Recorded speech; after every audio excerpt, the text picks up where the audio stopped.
Koliko troši jedno plovilo? Upravo to je pitanje koje dobijamo svakodnevno i na njega nije tako lako odgovoriti. Jer nije poenta da vam kažemo da jedno plovilo troši XY litara, nego je poenta da vam prikažemo šta su to sve parametre koji mogu da utiču na potrošnju vašeg plovila i kako da je dodatno optimizujete, odnosno smanjite. Zato dobrodošli u još jednu epizodu našeg video serijala Nautike Info u kojoj ćemo pričati upravo o potrošnji plovila.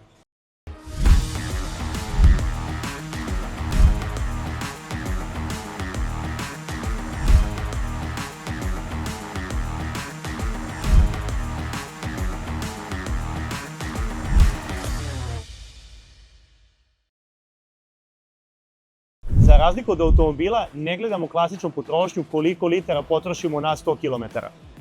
Kod plovila je malo drugačija situacija. Kod plovila merimo potrošnju tako što gledamo koliko kilometara ili milja možemo da pređemo po jednoj litri. Jer zaista nam je to pravi pokazatelj iz razloga što se ne krećemo uvek istom brzinom i nemamo uvek uslove da se krećemo našom cruising brzinom. Nekada moramo da se krećemo malo ispod cruising brzine, a nekada čak i dosta iznad nje. Kada imamo plovilo sa digitalnom tablom, kao što je ovde slučaj, to nije problem da ispratimo, zato što vrlo lako možemo vidjeti koliko trenutno imamo goriva, koliko nam je trenutna potrošnja u litrima na sat ili koliko smo ukupno potrošili goriva od kad smo kupili ovaj čamac. Naravno, ovo možemo da resetujemo. Isto tako, ovde imamo još jednu potrošnju koja nam pokazuje koliko kilometara po litri možemo da pređemo prilikom trenutne brzine i trenutne potrošnje. Znači sada kada bismo malo dodali gas,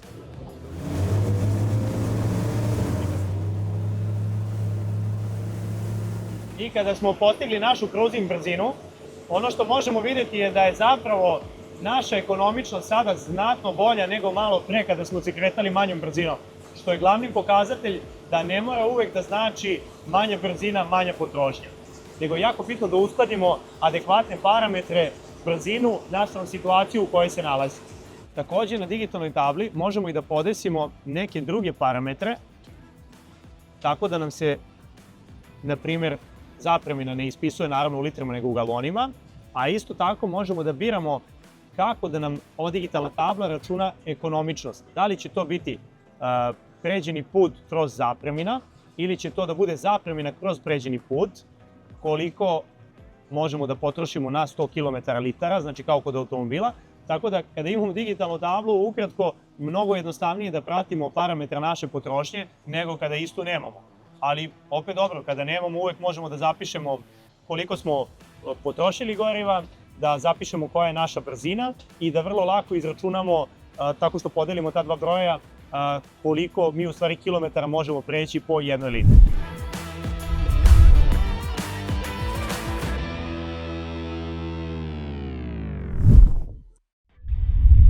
Upravo ovim smo hteli da vam pokažemo da ne mora uvek da znači da manji motor će značiti automatski manju potrošnju ili da manja brzina će značiti manju potrošnju.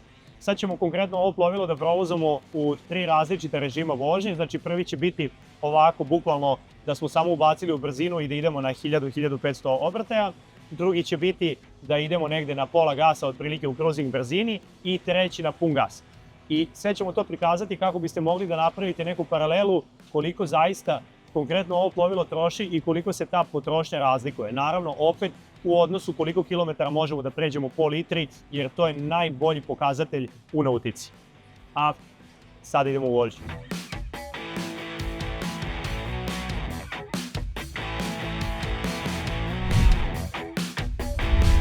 Prvo prikazujemo ovaj režim vožnje, znači gde smo samo ubacili u brzinu, imamo potrošnju 6 litara trenutno i ekonomiju 1,2 km po litri. Idemo direktno sad u glisiranje, znači dodajemo pun gas. Glisiramo. I odmah vraćamo gas na cruising mod.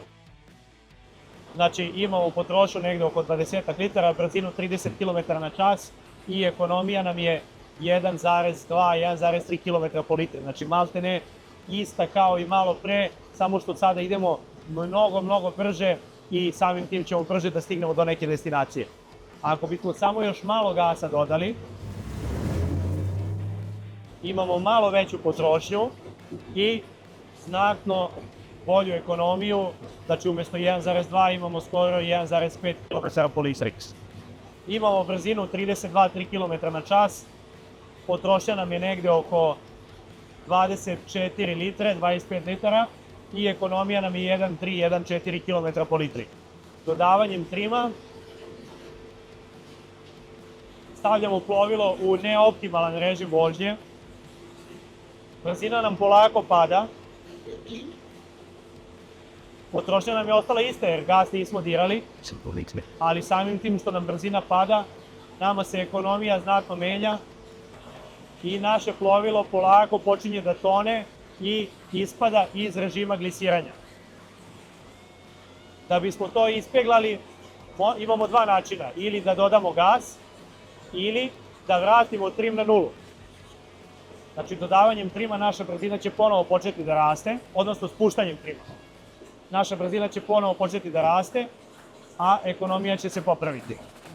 Isto to smo mogli da uradimo samo dodavanjem gasa. Pored naravno brzine, broja okretaja, na potrošnju utiču još i mnoge druge stvari. A sada ćemo prikazati šta je to konkretno u jednoj vožnji. Znači, prvo, postoje neoptimalni režimi vožnje za određene tipove trupa. Mi se sad nalazimo u gliserskom koritu i ono najviše voli da se kreće, kako smo malo prije prikazali, znači bukvalno ubačenu brzinu na leru, ne pravimo nikakve talase iza sebe i to nam i parametri pokazuju, ili u nekom cruisingu. Znači, ni slučajno u nekom poludeplasmansku, da ne kažem deplasmanskom režimu vožnje, gde pravimo ogromne talase, trošimo jako puno energije, motore na velikom broju okretaja, a ne postižemo veliku brzinu. A sad ćemo to i da simuliramo čisto kako biste bolje razumeli tu situaciju. Znači, u ovom slučaju imamo brzinu od 10 km na čas, potrošnju od skoro 20 litara i ekonomija nam je 0,6-0,7 km po litri. Dok, na primjer, kada spustimo brzinu ovako, imamo brzinu 8 km na čas, znači 20% manju, a potrošnja nam je 7 litara, skoro 3 puta manje. I samim tim prikazujemo koliko je ono nepovoljan režim vožnje za ovaj tip korita. Naravno, ako se nalazimo u nekom brodiću koji ima deplasmansko ili poludeplasmansko korito, onaj režim vožnje bi njemu savršeno odgovarao. Prilikom izglisiravanja uvijek je najbitnije da dodamo pun gas, da što pre pređemo taj stepenik i podignemo naše korito na površinu vode, odnosno da se korito istisne, i to činimo tako što trim spustimo skroz dole, znači maksimalno podižemo krmu, a spuštamo pramac našeg plovila. To bi otprilike trebalo da izgleda ovako.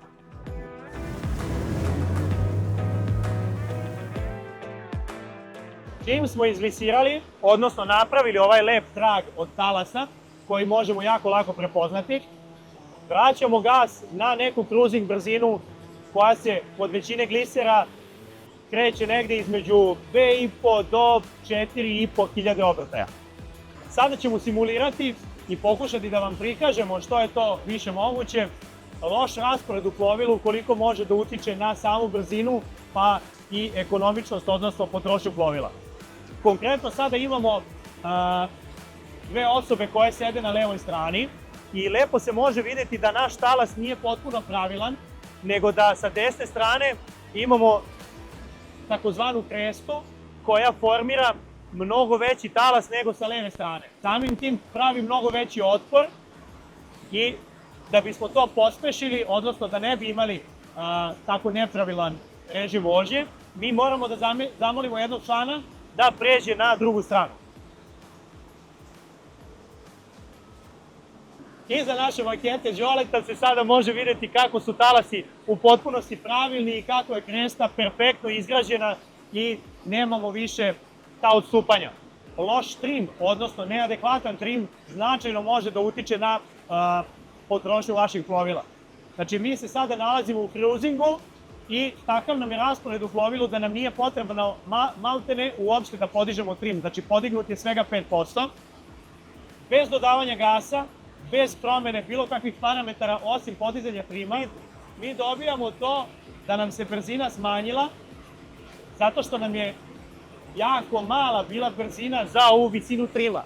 I iz pogleda sa strane ćete moći da vidite koliko sada plovilo ide nepravilno jer trošimo negde oko 5 litara više, brzinu smo smanjili za 7-8 km na čas i polako gubimo brzinu glisiranja i potiskujemo plovilo nazad u vodu, odnosno ne kreće se više iznad vode. Da bismo to ispeglali imamo dva načina. Ovo je prvi način. Plovilo će posle nekog vremena da ubrza i da se vrati na svoju cruising brzinu, što se evo već dešava, znači ponovo se vraćamo preko 30 km na čas i potrošnja pada na 20 litara. Ili, ukoliko nam je trim podignut, previše, kao sada, gubimo brzinu, znači plovilo nam je previše podignuto, pramac je previše podignut, to peglamo dodavanjem gasa. Naravno, ovo je malo sporiji način i neugodniji, ali takođe može da ispegla taj režim vožnje, zato što nama je u stvari potrebna veća tvrdoća vode da bismo mogli da se krećemo tom brzinom i da bismo mogli da podignemo naše plovilo, da mu smanjimo dodirnu površinu što je više moguće, jer to je poenta da bismo postigli manju potrošnju. Naravno, pored ovih parametara, moramo da vodimo računa o algama, odnosno da li imamo alge na samom plovilu. Ukoliko ih imamo, alge mogu da uspore jedno plovilo i do 40%, jer svaka ta alga na plovilu prvo što pravi nepravilnosti i naše korito više nije potpuno ravno i glatko, drugo što stvara dodatnu površinu koja je zakačena na sam trup. Znači, smatra se da se površina trupa koji ima alge može povećati i 30 do 40% nego plovila koje nema alge na svom trupu. Samim tim mi možemo da računamo da povećavanjem površine povećalo nam se i trenje, potrebna nam je mnogo veća snaga za istu brzinu, trošimo više goriva i tako dalje i tako dalje. Pored toga moramo voditi računa naravno i o oštećenjima na samom trupu, jer bilo kakvo oštećenje ili ukoliko je antifouling nanešen da nije u potpunosti ravan ili da nije glatak tačnije nego da je krapav, to je kao da imamo šmirglu, znači imamo dodatno trenje i ne možemo tako lepo da plovimo kroz vodu, Dunav, more, reku, Vidmas.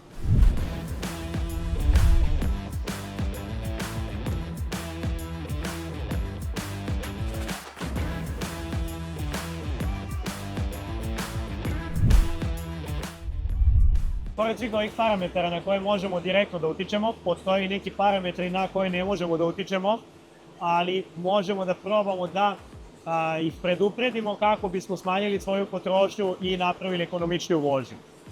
A to su konkretno izvor propelera, znači često postoji zabluda da sa bržim propelerom ćemo mi u stvari postići veću brzinu. Da, hoćemo ukoliko naš motor ima snagi da iznese taj propeler, a ukoliko nema snagi da ga iznese, mi ćemo napraviti kontraefekat i najbanalniji primer, pokušavamo autom da se popnemo uz brdo, u trećoj brzini auto nema snage, bukvalno to radi veći propeler kada naš motor nema snage da iznese ni postojeći. Znači, adekvatan izbor propelera, zatim raspored težine u samom plovilu, ali ne generalno ljudi koji se nalaze, nego opreme. Često sidro koje je uglavnom teško stavljamo napred, rezervoar za tuš nam često stoji na krmi, nekada je pogodno prebaciti ga napred. Isto tako treba razmišljati i o optimizaciji tog tereta, nekada je bolje prebaciti akumulatore sa leve na desnu stranu i tako dalje, kako bi se dodatno pospešilo da plovilo uvek bude idealno ravno i da ima idealan balans, odnosno svoj meta centar i tačku glisiranja. Pored svih ovih stvari imamo još jednu jako veliku stavku na koju najmanje možemo da utičemo, a jako je bitna prilikom ekonomičnosti vožnje. A to su vetar i talasi. Moramo da vodimo računa da ako imamo direktno talase u pramac, nekada nije pogodno ići direktno na talase zato što su oni previše veliki, morat ćemo da idemo previše sporo, nego moramo da idemo bukvalno dijagonalno, da sečemo talase i bukvalno da vozimo u cik-cak kao jedrilice. Isto takva je situacija i kada imamo jak vetar koji nam dolazi direktno u pramac. Ili sve to može da bude obrnuto, da imamo u krmu talas i vetar. Pored talasa i vetra, na Dunavu, konkretno na rekama, isto to imamo i na moru, ali ne u toj meri, imamo i strujanje vode, odnosno kretanje vode, gde mi kada idemo uzvodno, naravno krećemo se sporije, a kada idemo nizvodno, krećemo se brže. To ne mora da bude apsolutno tako, jer možemo da izađemo, to jest da odstupimo gde je reka najjača. Znači da se ne krećemo baš tamo gde je reka najjača i gde ona ima svoju najveću brzinu, jer na taj način će nas ona dodatno usporavati ukoliko idemo uzvodno, nego da izaberemo neku rutu gde je možda malo pliće, pa reka ide sporije i samim tim, odnosno nismo direktno u koritu reke i samim tim imamo znatno manji otpor prilikom kretanja. Kada idemo nizvodno, naravno, više nam odgovara da se krećemo tu da je reka jača, da bi nas više pogurala i da bismo išli brže. Znači, poenta je da nije uvek najbolje ići plovnim putem, odnosno sredinom plovnog puta nekada moramo i da prilagodimo vožnju, da se sklonimo u levu ili desnu stranu plovnog puta kako bismo napravili da ta vožnja bude ekonomičnija.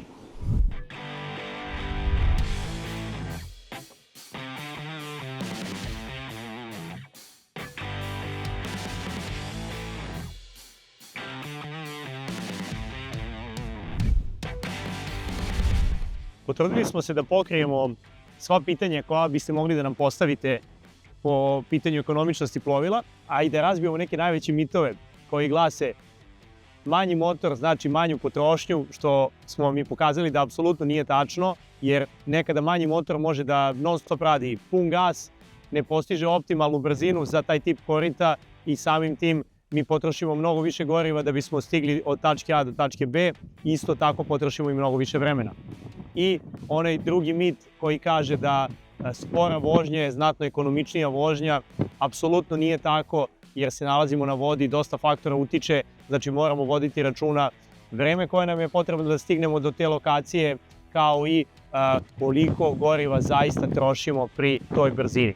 Pored toga što smo se potrudili da odgovorimo na sva vaša pitanja o ekonomičnosti vožnje, potrošnji plovila, kako da istu optimizujete sa svim direktnim i indirektnim uticajima sa kojima se možete naći prilikom plovidbe, smatramo da ipak nije najvažnije pitanje prilikom izbora plovila koliko ono troši, nego imamo neka druga pitanja koja uvek volimo da postavimo, a to su koja je namena vašeg plovila, odnosno čemu će ono služiti, da li imate neki opredeljen budžet prilikom kupovine plovila i da li planirate neke putnike koji će uglavnom biti sa vama i ko su ti putnici, koji je njihov broj.